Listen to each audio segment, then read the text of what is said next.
So that tells me that joy outweighs happiness. Y'all better help me preach then. When Satan, his imps, and all those demonic spirits come up against you, just remember that in Isaiah 60:15 says, whereas thou hast been forsaken and hated, so that no man went through thee, I will make thee an eternal excellency, a joy of many generations. That means that after Satan and his boys tries to get you or destroy you, after that is all said and done, God will give you and your children and your children's children joy that this old world cannot take away. After all that I've been through, I still have joy.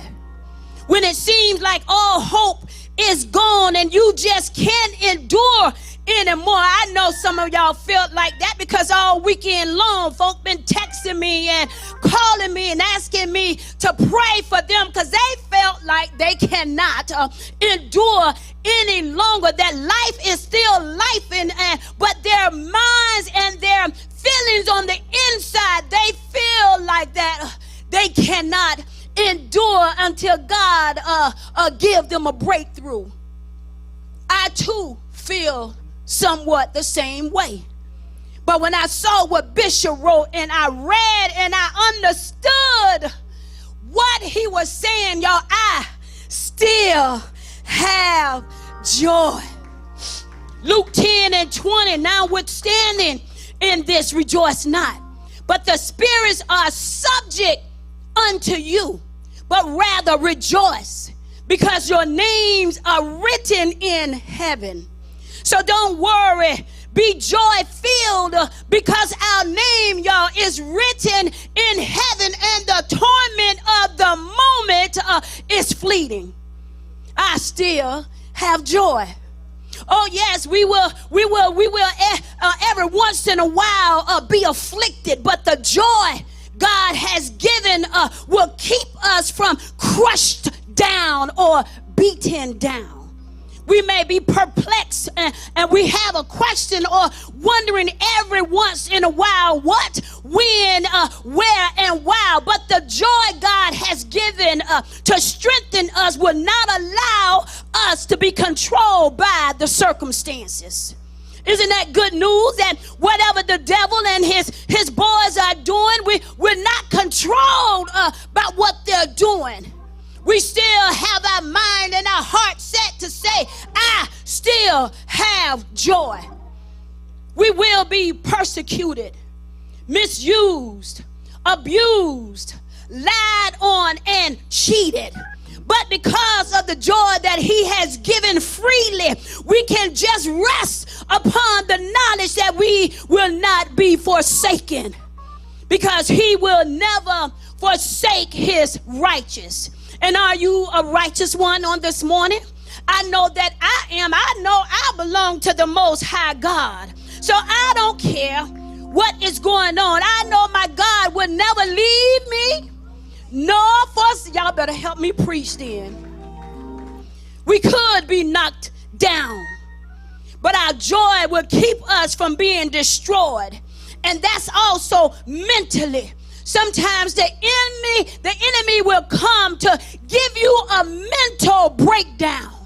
But the joy of the Lord is your strength. Things may make us happy. Some things could make us happy. Good grades, good friends, good parents, good children, good food. Show enough some good food, good health. All these things can cause that ecstatic emotion for a fleeting period. Actions have a transpire for happiness to be obtained. But just as quickly as we receive happiness, we can lose it. But joy will sustain us when our happiness is revoked by a harsh word or a harsh deed that others do against you. Joy will retain us when happiness is removed by circumstances and situations. Joy can change your mindset of how you will feel. Joy will maintain us when happiness is dissolved by the action of friends and family. Joy will contain us when happiness is replaced with weeping due to loss and pain. Joy will fortify us when happiness is eliminated. Joy will keep you in perfect peace. Joy will remain when your heart is heavy. Joy is what changes worries to trust. Joy is what changes sorrows to comfort. Joy is what changes fear to courage. Joy is what changes doubts to faith. Joy is what changes isolation to a community. Joy is what changes bitterness to forgiveness. Joy is what changes selfishness to generosity. Joy is what changes despair to hope. Joy is what changes complacency to purpose. Joy is what changes sin to redemption.